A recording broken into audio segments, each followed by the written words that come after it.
That's awesome. I don't want you to overlook the words you just read, because they are the challenge of Jesus to people who were listening to him when he was alive.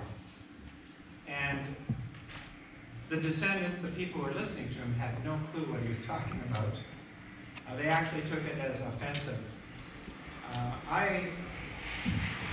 When I got my first Bible 45 years ago, I had these in leather engraved on my Bible, the words of Jesus that you will know the truth and the truth will set you free. And at the time I had been on a journey of comparing beliefs of people. Like there's always somebody who has a different story, and to some extent then you decide whose story you like the best, as though there's a bunch of options in life. And Jesus, he called his story the truth, whether people could accept it or not. And they said, what do you mean you'll set us free? He says, really, the truth will set you free. And we'll talk a little bit about that today in my journey of finding out who Jesus was and why there's nobody else I needed to learn from in life. And I understand that Fernando very much understood this, and that there's a tradition within the Grisaldo family of parents who had this in their heart, they had it in their gut. And that makes everything we talk about on a day like this different. If Jesus speaks truth about where we're going when we die, if he tells us that he offers us that if we believe in him we'll never die, and that we're really not grieving the loss of somebody, we're just grieving the transition of somebody into a place there. Jesus promised the thief on the cross, today you'll be with me in paradise. There's a spirit existence we have, and then there's a resurrected existence. And these are things Jesus talked about. There's nobody in the world that can talk authoritatively on stuff like that. So on a day of remembering somebody, grieving their loss, the only legitimate person we can consider that understands what that means is Jesus Christ. And I really want to cloud this whole time together with things that he said, things that happened that really do give us not just hope we like, but hope that is true. And so this passage was very deliberately, you are truly my disciples if you remain faithful to my teaching. You will know the truth, and the truth will set you free. And we are talking today about the freedom that we know Fernando is enjoying. We have a video now for you on Fernando's life. If nobody's informing what's true, then what's the best of human imagination? I had another person gave me a 4-page letter today, or I was actually yesterday dropped it off, and explaining how deceived people are who are reading the Bible and believing that Jesus is the Messiah, and offered an alternative. Last week I had some people a lot of young people staying in residence around LA, promoting a church out of Korea, and gave me a book to find the truth.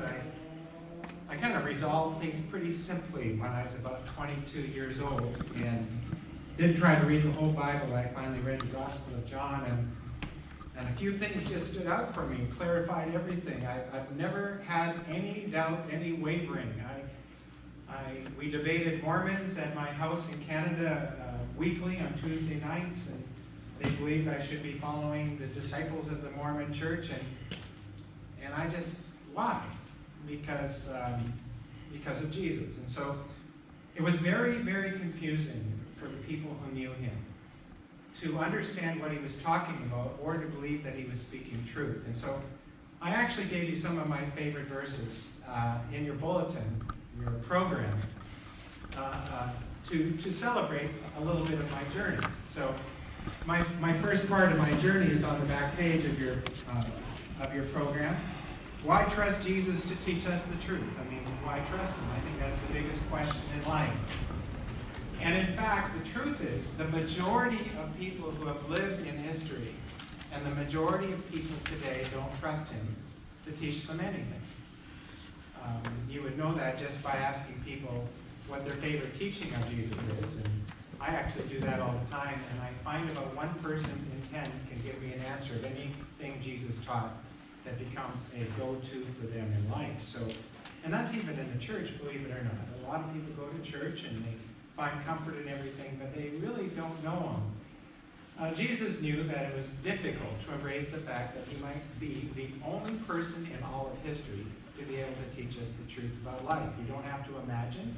You don't have to choose different followers that all have a little different narrative and say, I think I like that one a bit better than this one. You can actually come to him and say, no, he really does know. And so there's this teaching here in the back of your program. Are you saying of him whom the Father sanctified and sent into the world, you're blaspheming because I said, I am the Son of God? If I do not do the works of my Father, don't believe me. If you don't see me doing anything that is God-like, don't believe me. But if I do them, even though you do not believe me, even though you're not understanding some of my teachings, even if these sound like I don't know what he's talking about, believe the works, so that you may know and understand that the Father is in me and I in the Father. Now, I read the Gospel of John, and I thought after reading the Gospel of John, I don't understand 3/4 of what he's saying. But I believe he really does know. The problems I'm not understanding. The problem isn't with his teaching.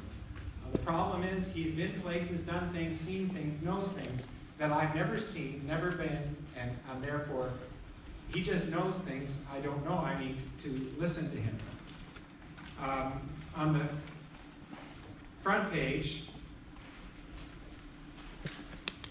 I have under Lalong's picture, Jesus says, I'm the resurrection and the life, he said to Martha after the death of Lazarus. The one who believes in me will live. That's the most amazing promise anybody else has ever said in all of history. The one who believes in me will live, even if he dies. And everyone who lives and believes in me will never die. Now, the majority of the world would say everybody dies. It's inevitable. It's the cycle of life. What does it mean you will never die? You mean Jesus is going to change the cycle of life that we know? Can he really eliminate death as part of the cycle of life? Can he really do that? Those of us who know him would say, absolutely. That's why we can sing, we come to the garden, and we can celebrate the fact that he's alive and he's achieved immortality. And can he therefore make everything immortal? Can he do it? Do you believe this? He said to her, and she said to him, yes, I've come to believe that you are the Christ, the Son of the living God, he who comes in the world. She didn't actually answer that she believes him. She says, I believe you're the Messiah, I believe you're the King, I believe you know. But she didn't actually admit that she believed he could keep her from dying. Which in the case of Lalong, then, he's not dead. He's in the presence of Christ. I mean, if that's true, then he never died. If he's believing, he's a believer in Jesus, then death does not exist for him because he's followed Jesus. That's amazing. Then the question is, does Jesus speak truth? Is he honest or is he deluded?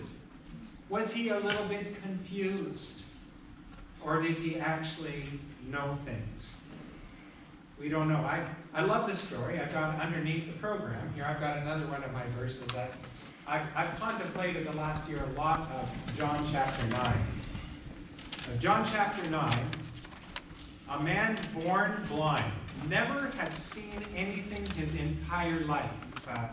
Case of Lalong, he damaged his ears. Later, after he's born and lived. But this man had been born blind. And Jesus healed him. Told him to spit on the ground, rub mud in his eyes, and told him to go wash his eyes in a well-known pool called the Pool of Siloam. And nobody followed him to see him wash his eyes. So I have this picture. Jesus actually did this. He goes, that's really a little bit disgusting. I don't know how you'd feel if I spit on the ground and we'd say, oh, COVID, virus. What are you doing putting spit in somebody's eyes, So people are watching Jesus. He went and washed his eyes, and immediately he could see. You read John chapter 9, nobody believed it happened. Nobody could believe it. It's impossible.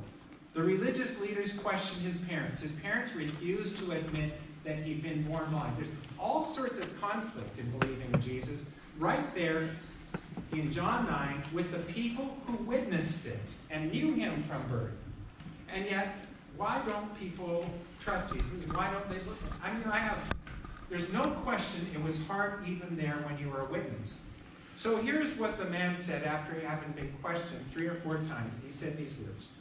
The man answered and said to them, well, here is an amazing thing, that you do not know where Jesus is from, and yet he opened my eyes. We know that God does not listen to sinners, but if someone is God-fearing and does his will, he listens to him. And then he says kind of a common statement. Since the beginning of time, it has never been heard that anyone open the eyes of a person born blind. If this man were not of God, he could do nothing. Since the beginning of time. And if you read the 4 Gospels, it's story after story after story of the things Jesus did. And there's 4 men that devoted their life to keeping a record of what he did. Matthew, Mark, Luke, and John. So you've got 4 witnesses of what Jesus was like. And you have a skeptic, the supreme skeptic, the Apostle Paul, who was killing people for believing in Jesus. Hasn't happened in our country yet, but that sort of persecution simply for trusting him was deadly at that time. And another one of my favorite stories was the disciples who couldn't believe what they were seeing when Jesus calmed the storm. They were on a boat, fearing for their life. So I gave you that passage on the back of the program as well, because these things for me are just slam dunks for why I believe him, I trust him, I read what he said, and anything he tells me to do, I want to do. But it has to start with dealing with skepticism and being convinced that he's trustworthy and that he's credible. And there's not anybody in history that has this sort of credentials, this sort of credibility. So after the storm, they said, here's the second passage, they became very much afraid and said to one another, who then is this that even the wind and the sea obey him? Even the wind and the sea obey him. If Jesus were here today, he could walk through the local hospital and heal everybody. Empty it. He could fix the